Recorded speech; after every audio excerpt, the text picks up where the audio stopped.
Episode of the Everblack podcast is brought to you by Deathwish, Hotrods and Kustoms. Check out their Instagram for all their new t-shirts, caps, beanies, cups, and the all-new Atomic Death lineup.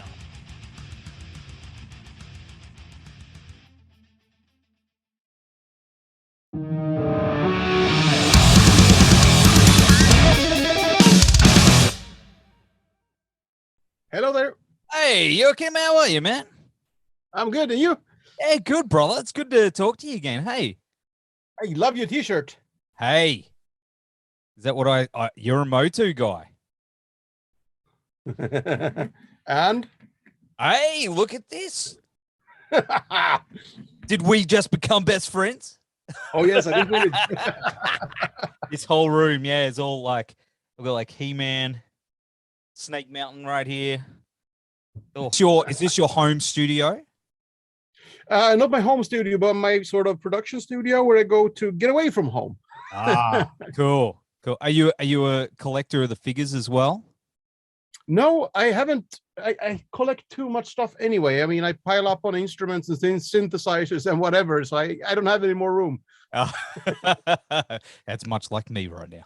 But dude, thank you so much for joining us on the show again. It is really good to see you this time. This is the first time as a face-to-face. So yeah, it's much nicer actually to do interviews like this. Yeah, I agree. No, I definitely agree. Phones. Who needs phones?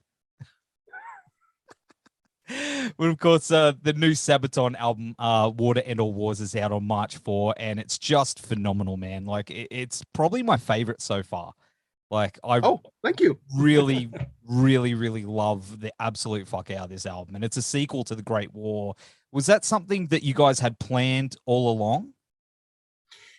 Not really. I mean, we were doing an album just like any other, and we didn't know what we were going to do after. But I know there are, I think three reasons made it happen. And that's one is, like, we wanted to tell the story of the Christmas Truce and Harlem Hellfighters. Yes. That are on this upcoming album, The War to End All Wars. We wanted those on the Great War, but we didn't have the right music.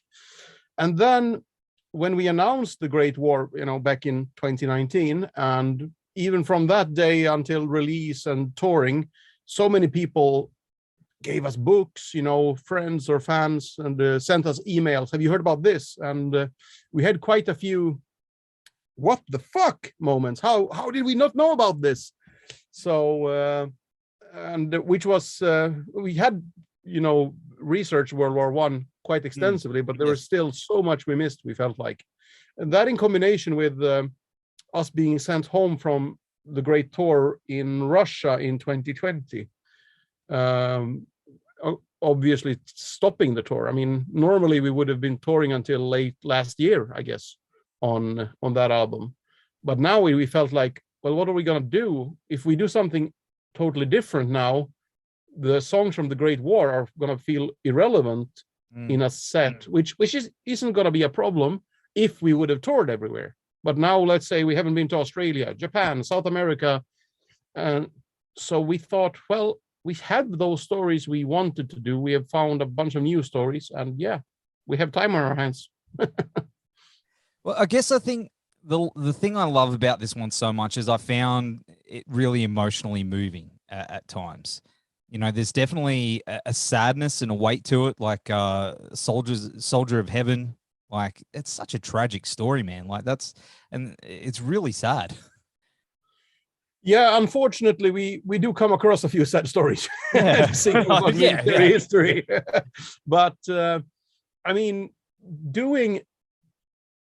I remember doing the Great War and the initial research sort of going into that World War I era. It was quite a dark place to be. I mean, it's not making us depressed in that way, but it does put a dampening cloth on things, sort of makes you a bit numb.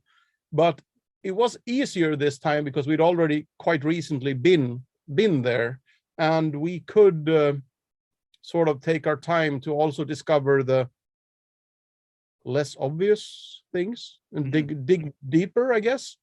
Because at some point when we did the Great War, we wanted to do a song about the Red Baron, but that's a home run. Of course, we wanted to do a song about the Red Baron, but it's it's always more fun when you get to discover a story and retell that. Wow, I had no idea about this. And, you get to tell that to the rest of the world, and that's a nice feeling. I think we have several more of those on this album than on the Great War. Yeah, no, absolutely. And the video for that is really great too. Were you up on the mountain? Were you guys really up on that snowy mountain? No. Magic of filmmaking. We were in Southern Europe, and it was 38 degrees centigrade in the shadow. So was it were we like on a sound stage or? No, we were outdoor, and the ground was white where we were standing, sort of, but we weren't on site at all. Actually, I wish we would, because it looked great. It did. But it would have been a bit colder, I guess. Yeah, absolutely. And I mean, talking about videos, the one for Christmas Truce is insane. Like that one it's so massive in scale. It just looked like it took so much planning. Yeah, that one is quite the opposite from Soldier of Heaven, whereas that one has a lot of film that's been placed after. I mean, the mountains and the stuff you see there is not CGI, it's actually filmed mountains that have been, added. But with the Christmas Truce, it's exactly the opposite. That's really old school. Everything you see is real. The muzzle flashes from firing guns, there were real muzzle flashes there, because we were firing blanks, of course, but we were firing the weapons. No computer graphics. When you see explosions and us getting dirty, there were explosions and we were getting dirty. And stuntmen, when grenades explode and fly around, of course they would have a bungee wire that would later be hidden, small stuff like that. But that was really cool because that was sort of old school, I guess, 80s movie recording. There were some tricks, but you couldn't fake it all. And we really did blow up the piano. Oh, see, that would have been fun. Were you there for that? Yep. I wasn't next to it because the safety distance was quite brutal. But Hannes, our drummer, he was close enough to actually see it because he hid somewhere. We had sort of a security area where we couldn't be within this and this. So we all had to walk very far. But our drummer Hannes, he snuck away with some of the stuntmen who were way closer where they could actually see it. Well, I mean, the story of that song as well, like that. I remember reading about it. You get the online, they get the top stories of war stories, unbelievable stories.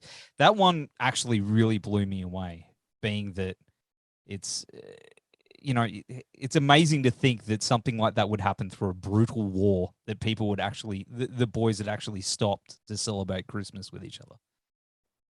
Yeah, I mean, what's even more worrying is that it only happened once, because once the commanders and top generals found out, they forbade them to do it. I mean, there are several instances where officers gave orders that if anyone tries to do that ever again, shoot them.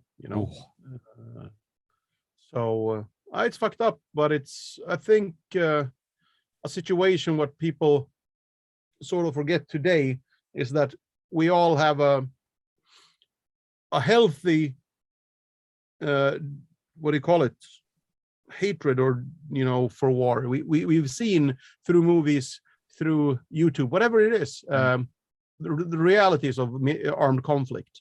While if you go back, I mean, World War I for sure, but even further back in history, a lot of these things were seen as a something to be proud of, being a soldier, going away, drinking with your friends, shooting some stuff. And a lot of that's due to also that your enemy, this other soldier, has been vilified. Yeah, absolutely. You'd think they'd be stupid, or there'd be monsters eating children, and at a certain point you find yourself in the trenches and realize that, well, this guy I just celebrated Christmas with yesterday, we liked fishing, both of us. If it wasn't for this thing, we could have been best friends, and we're not that different after all.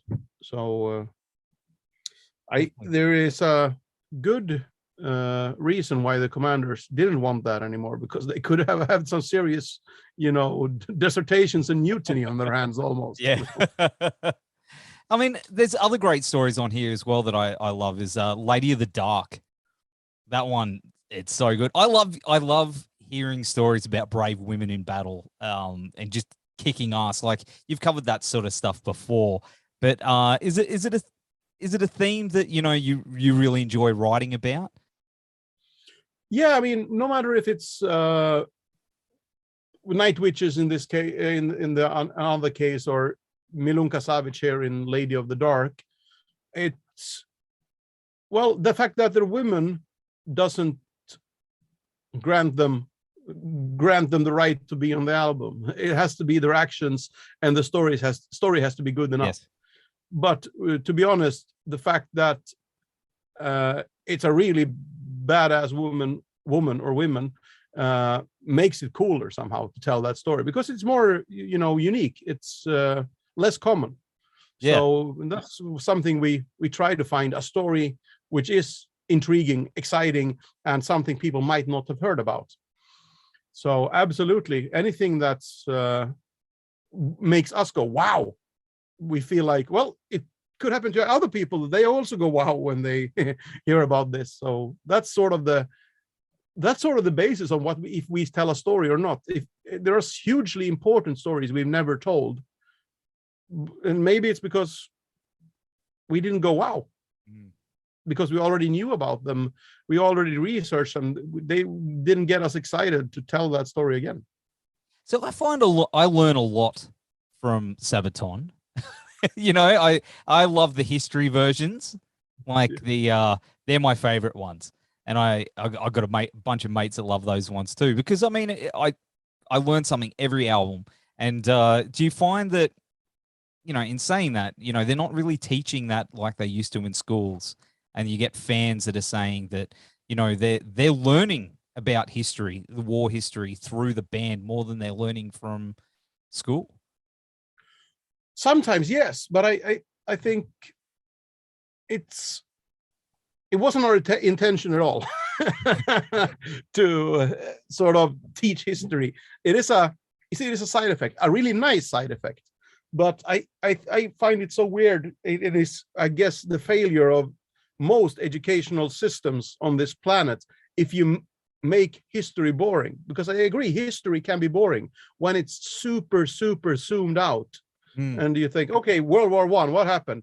Well, this Austrian guy was killed in Serbia, so the British could go to France and kill some Germans and then send the Australians to Turkey.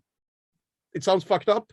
I'd like to know more from hearing that weird explanation. But, if you take any huge conflict or event and zoom out too much, it becomes almost political. And that's pretty boring when it's zoomed out. But everybody likes a good story. And all history is a collection of stories, technically. So if you would just zoom in and, tell stories, doesn't have to be the ones we chose, but interesting stories about interesting people, fantastic stories about fantastic people in wartime, you will get anyone, no matter if it's a kid or an adult student or whoever listening, hooked on it, and they will want to know more. And why were they doing that? Why were the British in France fighting the Germans? Well, and you zoom out a little bit more, you start to cover the Western Front, but then you said something about Australians. Where were they? In Turkey? We zoom out a little bit more. And I think that approach to teaching history could be more effective. I know it make more people hooked, but I'm not a educational expert, so I guess. Do you feel like it sometimes though, like more of a metal professor? Nah, I mean, in a sense, we can't teach that much in 3.5 minutes of heavy metal, but we can make people intrigued or interested. So maybe inspire people in a sense. Yes, maybe. And in regards to merch, I love your merch. You've got the Build a Brick set, with the stage. That is just, I mean, have you got one? You got to have one yourself. Have you built yourself? No, I don't have one. What? I gave mine to my sister's kid. Oh, she wanted for Christmas. So I got it in my hands, like, oh, this is awesome. And then I asked my sister, like, what does he want for Christmas? Like, oh, he wanted that box. Like, oh shit. And they were sold out. So, okay. They do sell quick, don't they? Yeah. I think there is going to be more made, I think, but they were sold out at least at the moment before Christmas when I gave mine away. Well, at least he's building his uncle. Yes. And you get to. That's cool. That's cool. Well, I mean, looking at the back, you know, you're obviously same generation as I am. Were you a G.I. Joe kid growing up? No, didn't have it much in Europe. Yeah. Yeah, they weren't that common. I mean, I remember seeing them, but I'm born in 1980, and I mean, I'm just about so young that I think He-Man came a little bit later. So I remember him being sort of one of the first toys, but I was almost too young for that. Of course, Thundercats being on TV or rental VHS back in the day. Yeah. You remember those kids? Yeah. What I mean, stuff that were big around here, I guess, around mid 80s to early 90s is usually what stuck with me. And I guess it's the same for any generation. There's a certain time in your life when you are discovering the world. You're becoming old enough to realize there's something outside of mommy's boobs and you know, and your teddy bear or whatever. You start to discover stuff, and you're old enough not to be scared by everything darker. So I don't know what time in any person's life that is exactly, but it should be somewhere between 5 and 12 years, I guess. I was gonna say, because I don't know how you go about doing it, but imagine having like a G.I. Joe set as Sabaton, and you could have the tank, and hey man, that'd be collectors would go crazy. We'd be breaking so many rules with that. I mean, especially with the merch or the stuff you could do with all the songs we have. I mean, first of all, you want them all to be in some sort of order or scale, and then how do you do the Bismarck? Very. Then you think, okay, let's focus on one conflict, and we have Spartans at the one extreme, which is sort of the earlier conflicts we've sung about. Yes. The ancient Greece, the Persian invasion of ancient Greece, and the Battle of Thermopylae, and then up until modern day Soviet-Afghan conflict. But yeah, it's a good business proposition because there's a lot of stuff to be sold there. There is. But hey, let's start with just you boys and a tank. Would be kind of cool. You know what I mean? Oh, yes. With the carded, people go crazy for it, man. Just putting it out there. But I mean, you got other merch. It's pretty awesome. You got your own gaming chairs and ice scrapers. I saw as well. I did not know about the ice scrapers actually, but it does make sense. It does make sense here in Scandinavia for sure. Not down here in Australia though. I don't know what it doesn't snow down here. Well, you have it. I mean, it all comes with advantages and disadvantages. I mean, we do have to buy more clothes than you guys do. Yes. We have to be prepared for, colder situations. But we don't have the spiders and snakes. That's true. We could swap if you want. No, thanks. I'm good. Do you collect your own merch though? I used to. I used to at some point, in the beginning, I wanted one copy of everything. But, now I need a fucking warehouse for all of it, I actually, some things that mean something to me, if it's like a backstage pass where something special happened. I mean, I've got a few of those as well over the years, but to look at that and look at the dates and remember the tour, that could mean something to me. But the album itself, the physical thing, I think I usually give them away to somebody who would really want them more. I think I don't really have any physical Sabaton albums at home because they're in my computer. Everything from the completed product to the first idea of how I started writing the song. I can go back and find that as well. So incredible. Hey, talking about that, 10th anniversary this year, isn't it, of Carolus Rex? Yes, you're right. 10th anniversary of Carolus this year. Wow, man. Are you guys planning anything for that? We were, but at the moment, it's like let's say if the pandemic hadn't happened, probably this album wouldn't have happened either. We would have probably toured until late last year, but I guess if not, we would have maybe done a few festivals and shows with the Carolus Rex theme where we play the whole album and stuff like that. But at this moment right now, it's like, yeah, priority is to get to a stage at all. Oh man, you must be missing it, hey? Yeah, I mean, we played a few concerts this summer.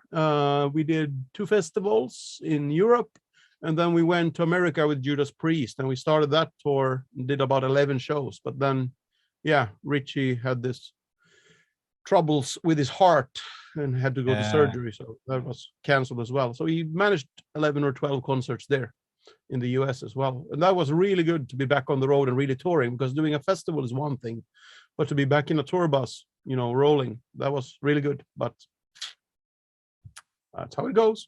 Man, I'd love to see that tour. Actually, I would love to see that tour down here. Judas Priest and Sabaton would be pretty damn amazing. It was a good tour. A lot of people were really happy about it, you know, speaking to people after the concerts and people we met. There's obviously a whole bunch of shows or a bunch of people that had no idea who Sabaton were.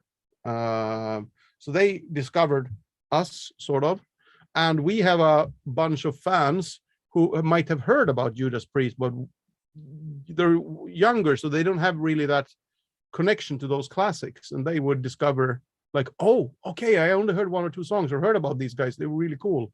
So I think, you know, everybody was a winner from that tour, which is a shame that we couldn't keep on going. I know that it is a massive shame, but that actually happened with my daughter. You know, she was a big Dragon Force fan, and they were touring here with Judas Priest. I'm a big Judas Priest fan, so we went back. That was her first show. We went and took her to see that, and she walked away and went, "This Judas Priest band's amazing." It was like, yes. I tell you. So, you know, the younger generation, and then she recently got me Painkiller on vinyl. She remembered. That's a sign of a good kid. Yeah. I'm pretty proud. So, I mean, of course, Australia loves Sabaton. Like, I know it's hard to really tell right now, but shit, we need to see Sabaton again down here. Is it something that obviously is on the calendar somewhere? You maybe, hopefully. Well, it's tricky to make promises at the moment, if you know what I mean. Yes. Well, I can say like this: we are actively working on it, but these days, everything with timing, is the country or city we're playing in going to be open? Is it going to be allowed? And also, here's the thing: when moving around tours, we're not the only ones who want to get out and tour at the same time. So when we possibly could come to that country or that place to play, are there other bands booking up all the venues, so we can't come? So I can't make any promises at the moment, but I know we made a priority to sort of go to Australia, South America, and Japan, because we didn't go there on the Great War Tour. So they are higher on the priority list than they, you know, yeah, I don't know, higher on the list than some places that we already played. Well, you were number 7 on the ARIA chart. Okay. The last album. Did you know that? No idea. Yeah. Well, that's like, you sold really well. Let's go for number 6 now then. Yeah, man. Like, I think this one's gonna, like, it was a good, I remember seeing it. That's a, you know, it's a good sign when, you know, metal band is just smashing the charts. I can't remember who you beat, but it was someone like really, it was really cool. It was really cool to see. You have to ask John about it, but it was amazing. And I know you're going to do the same, which means hopefully we get that tour very, very soon. Oh yeah. I mean, I can't wait to we'll see how we go. Except for the spiders and the snakes, of course. They're not too bad. I mean, they'll nibble your leg a little bit, but they're all right. No, I just remember waking up with a spider, you know, sort of on my face once. I can't remember where it was. I didn't recognize it. I was scared as fuck when I woke up and realized it. But one of the locals like, don't worry, it's probably just a baby huntsman or something. Is that And here in Australia? yeah, That happened last. Really? yeah, a couple of years back. I don't remember when it was. 15, 14, or no, it must have been later, 17, 18. I don't remember when we were there with Amonamarth. Yeah. 17 or 18, I guess it was, or something. Oh, it was just a little hug, mate. That's all they did. Yeah. Enough for a Scandinavian not to sleep for 2 days. The net over your head. They told me like, yeah, it's not a poisonous spider. Don't worry about it. And I'm like, I am gonna worry. Fuck you, man. We've got ones out here, man, that'll really get you. The snakes down here, man, will definitely get you. But yeah, I think you stick to the seas, you'll be right. You'll be okay. But what else you got coming up, man, for yourself? At the moment, we're sort of in startup mode because we have a Swedish tour coming up. We should have been on that already, but we managed to push it forward a bit. So we're in preparations to start hitting the road again, and that feels really good, actually. And the advantage then of that being a Swedish tour would be about doing an Australian tour as well. But if it's only one country, that means it's only one government that can fuck it up. Doing a European tour with 25 shows over, I don't know, 18 countries. Yeah, that is a whole different ballgame. Definitely. I hope it all goes well for you, man. Like, I know you live for it. Yeah, we are really aching to get back out on the road at the moment. Well, man, thank you so much for hanging out on the show again. The new album is just phenomenal. The War to End All Wars is out on March 4. We'll have all the links down here in the show notes. And go get it, kids. Go get all the merch. Go get yourself a nice scraper as well, because you never know. Hell might freeze over here in Australia, and we might need it. But, hey, man, until then, take care of yourself. We'll see you down here. And take care. Have a good one. Are you looking for a beer, were you? No. I'm waiting for it, but it's actually not even lunchtime over here yet, so I have to wait a little bit longer. All right. Well, I'll have this one for you. Take care, brother. Yep. Thank you. Thanks for having me. Yeah, man.